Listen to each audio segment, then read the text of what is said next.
even if the religion talks about fear, the first thing we do is complain about it. Like, why is the Quran, this girl came up to me, told me, why does the Quran talk about hell? And this girl, actually this happened, of all places in Boston it happened. She came up to me and she said, you know, I used to be a Muslim and I left. And I said, okay, let's talk after the program. And she told me I left Islam because I was reading Surah Al-Rahman. And I was like, okay, well that's cool.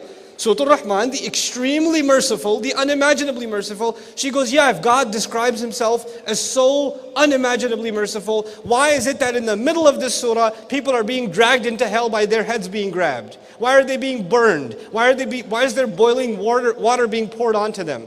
يَطُوفُ بَيْنَهَا وَبَيْنَ حَمِيمٍ آنٍ يَطُوفُونَ بَيْنَهَا وَبَيْنَ حَمِيمٍ آنٍ. They're going to be going back and forth between boiling water and torture.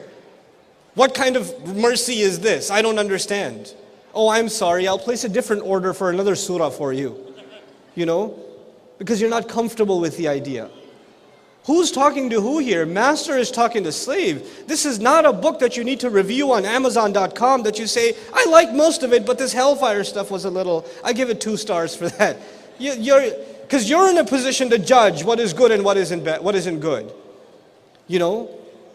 And you don't like to feel scared. You know, and she said, I just couldn't believe that God would create a hell. So I don't like fear. I don't like it to the point where if a religion makes me feel it even a little bit, then that religion makes me uncomfortable. Wow, that's your state. That's the position you're in. And by the way, speaking of this surah, before I move on, you should know something about this surah. This incredibly graphic description of hell that is supposed to scare you, and right at the end of it, يقول سبحانه وتعالى وَلِمَنْ خَافَ مَقَامَ رَبِّهِ جَنَّتَانِ. Whoever got afraid of standing in front of his master gets 2 gardens. In other words, I scared you to qualify you for Jannah. The entire point of scaring you was so you can go to Jannah. Even Allah scaring us is a mercy. Even that is a mercy. But this idea of I don't want to talk about hellfire. I don't want to talk about Judgment Day. Let's talk about mercy.